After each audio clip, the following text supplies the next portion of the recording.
Grisha is the spoiled son of one of the richest men in Russia, and he acts exactly like it. Arrogant, entitled, and disrespectful, he spends his days partying, drinking, and using people without a single care in the world. Since his father's money always shields him from the consequences of his actions, Grisha's behavior only keeps getting worse. One night, after cruelly kicking out a girl he had promised to drive home just because she refused to sleep with him, Grisha speeds off in his luxury car, only to get pulled over by the police.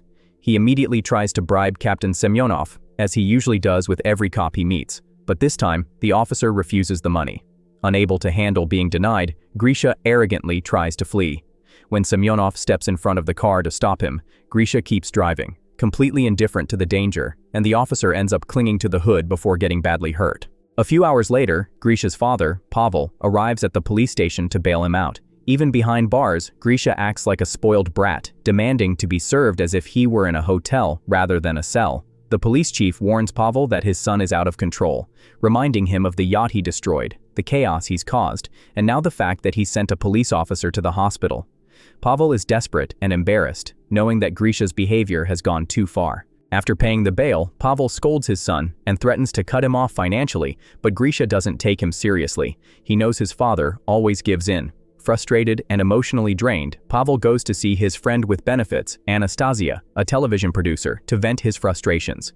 He admits he doesn't know what to do anymore. Grisha is beyond help, and even the army isn't an option since Pavel already bribed officials to keep his son out of service. Anastasia then suggests a rather unusual solution. She knows someone who specializes in extreme, unconventional methods, a man named Lev Arnoldovich, a former special effects artist who worked on horror films. Intrigued but skeptical, Pavel agrees to meet him. When they arrive at Lev's eerie house, they find him hanging from the ceiling by a noose until he suddenly springs to life, revealing it was all an elaborate illusion. Lev demonstrates his mastery of practical effects, showing them how he once helped a smoker quit by making him believe he had cut off his own finger. Although Pavel is horrified and wants to leave, Anastasia convinces him to stay and hear Lev's proposal for rehabilitating Grisha. A few days later, after another night of partying, Grisha walks out of a club and sees his car being towed away.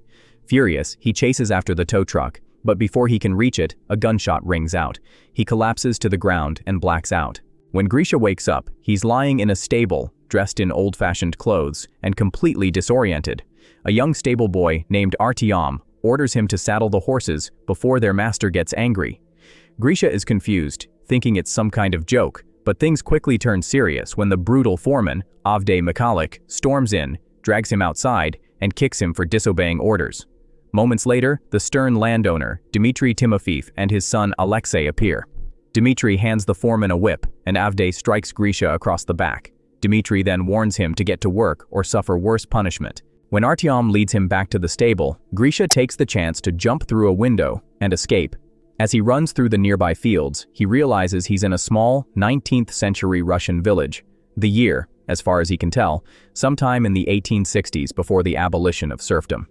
Terrified and confused, he begs villagers for help, asking for a phone or the police, but no one understands what he's talking about. Eventually, he reaches the edge of the estate, but slips and falls into a freezing lake.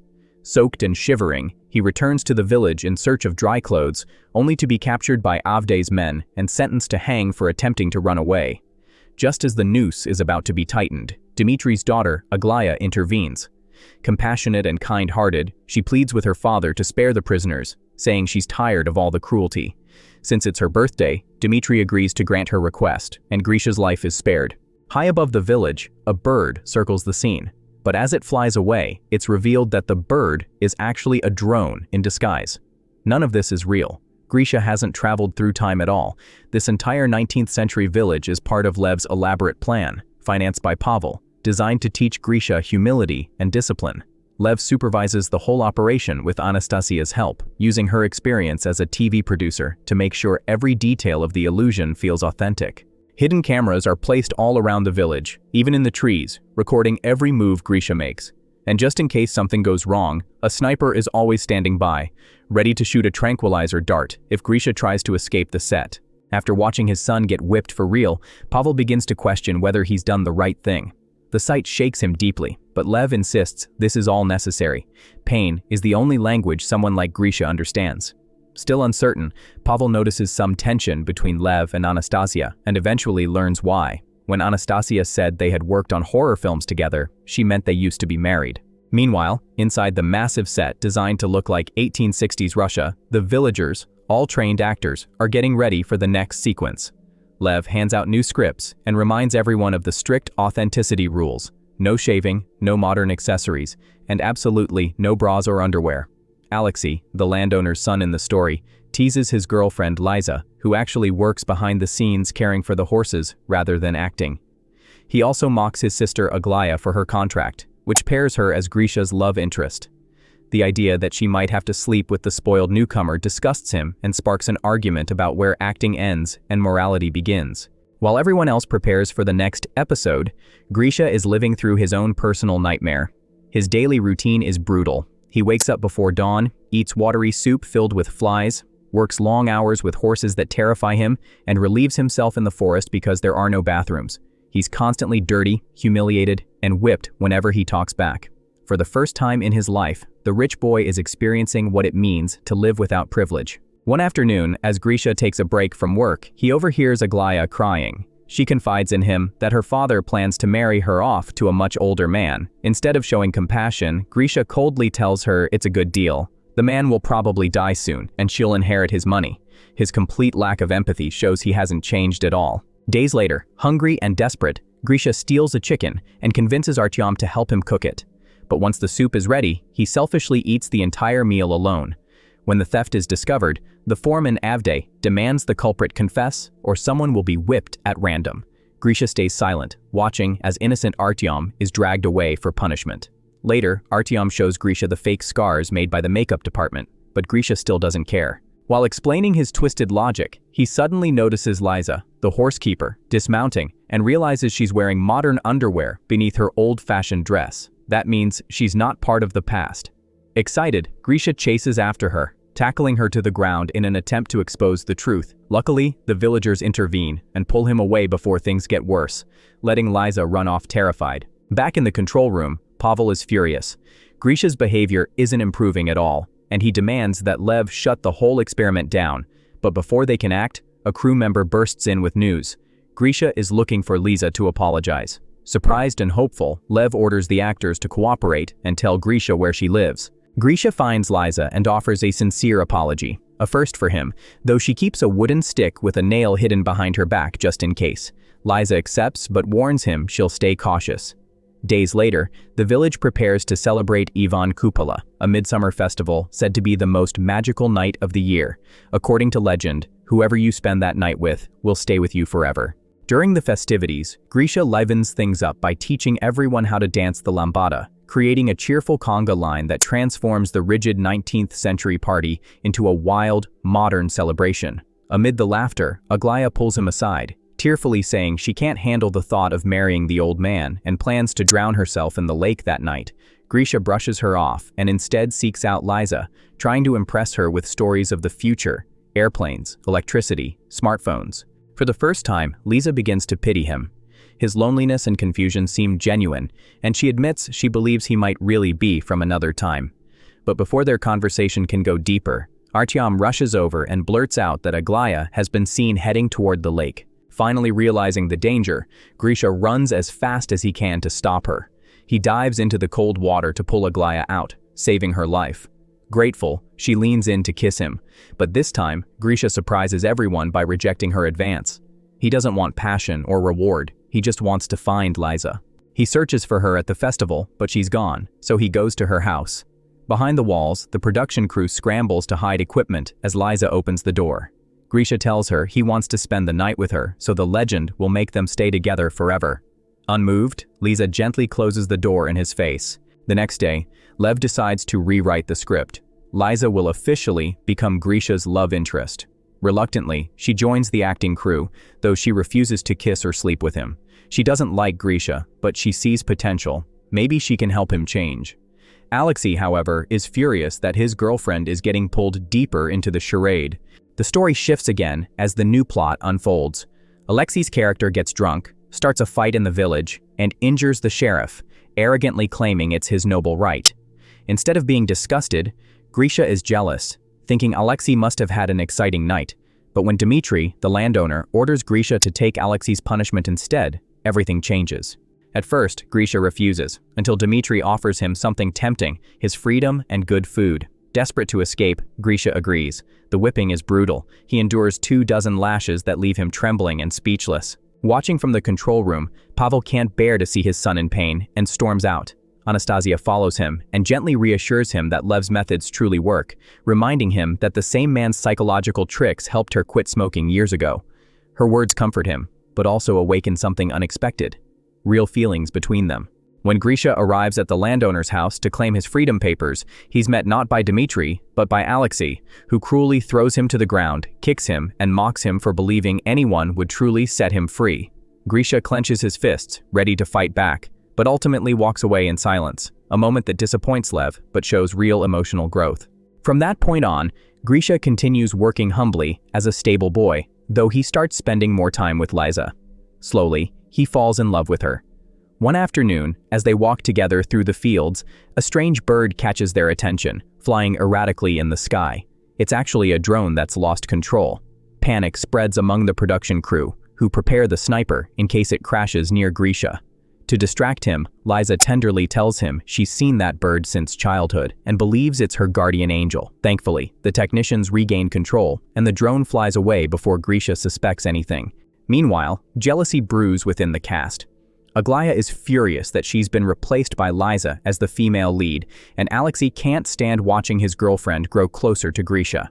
Their frustration boils over, and in a moment of weakness, they end up sleeping together in a carriage, only to be caught by Grisha and Liza, who stumble upon them by accident. Liza is heartbroken by Alexei's betrayal, and Grisha, unaware they're siblings, is disgusted by what he believes he's seen. The discovery forces Lev to fire both Aglaya and Alexei from the production, removing two major obstacles from the experiment. Still, Liza remains devastated, so Grisha decides to cheer her up. He decorates the stable with candles, sets up a simple but heartfelt dinner, and the two share a quiet meal, even eating from the same fork. Later, they lie under the stars together, and Grisha admits that if he were free, he'd marry her. Thinking back to when Alexei humiliated him, he confesses he wanted to hit him but didn't, because when he looked at Alexei, he saw the same arrogant, spoiled man he used to be. Liza, deeply moved by how much he's changed, kisses him under the night sky. But outside their small world, chaos is building. Aglaya appears on a national talk show, claiming that Grisha has been kidnapped and is being tortured for entertainment. The police open an investigation and announce it on live TV. Watching the news, Pavel panics. He wants to end the entire project immediately. Lev, however, insists they still have time to wrap up the experiment with one final, heroic act that will complete Grisha's transformation. They decide to stage a Mongol invasion of the village. The idea is simple: push Grisha to his breaking point and see if he's finally capable of courage and selflessness. Grisha and Liza are spending a quiet afternoon together. Liza tells Grisha that if they ever separate for any reason, she wants him to remember that everything between them was real. Suddenly, Artyom comes running in, warning them of an impending Mongol attack. Following Lev's instructions through a hidden microphone, Artyom convinces Grisha that they must return to the village or they will all die. When they arrive, chaos reigns. The Mongols, who are actually stunt performers, have been offered food and drink, but their leader demands a woman. When he seizes a young villager, her father bravely challenges him to a duel for her freedom and loses his life. The Mongols honor his courage by sparing the girl, but then the leader chooses again. This time, Liza. She screams for Grisha to help her, but fear freezes him. He runs away instead, ashamed and broken. Pavel, watching through the monitors, is ready to end everything. The police are on their way, and Grisha has failed the ultimate test. Lev refuses to give up and says that Grisha will do the right thing, that they should just wait. Moments later, the same bird drone flies overhead, and Grisha looks up, remembering Liza's words about her guardian angel. Something inside him changes. Determined, he grabs a horse and Liza's old stick as a weapon, rides into the village, and attacks the Mongols head-on. He fights them off, rescues Liza, and gallops away with her to safety, his first truly selfless act. Right after their escape, the police storm the set. But since Grisha is gone, it's easy for Pavel, Lev, and Anastasia to pretend they're just shooting a period movie. The officers believe their story and leave without arrests. Meanwhile, Grisha and Liza ride beyond the fake village until they suddenly find a gas station. Confused, Grisha stops his horse, realizing the world around him has changed again. Liza is about to explain everything when, from a distance, the sniper fires a tranquilizer dart. Grisha collapses. He wakes up in a hospital bed. Pavel tells him he's been in a coma for 3 months after a car crash, pretending to know nothing about any village or Liza. Grisha, heartbroken and disoriented, tries to return to his old life, but it doesn't feel right anymore. He no longer finds joy in clubs, luxury, or status. In an act of redemption, he gives his expensive car to Captain Semyonov, the officer he once injured, as a gesture of apology. One night at a club, Grisha runs into Alexei and Aglaya again and asks them about Liza, but they pretend they don't know who he's talking about. Seeing how defeated he looks, they take pity on him and secretly decide to help. The next day, they bring him to the ranch where the production had rented all the horses, and where Liza now works. When Grisha sees her again, time seems to stop. He asks if what she said before was true, that everything they experienced had been real for her. Liza smiles and says yes. The two finally kiss, starting a genuine relationship beyond all the lies and illusions. Sometime later, Grisha attends his father's wedding, to Anastasia. There, he thanks Pavel for putting him through the most insane, yet life-changing experiment of his life. He's no longer the spoiled brat he once was. In the closing scenes, we see the village rebuilt again, but now it's being used for good. Other spoiled rich kids are brought in to learn humility, just like Grisha once did. This time, he's the one helping Lev rehabilitate them. A living example that even the most arrogant man can change when given a second chance.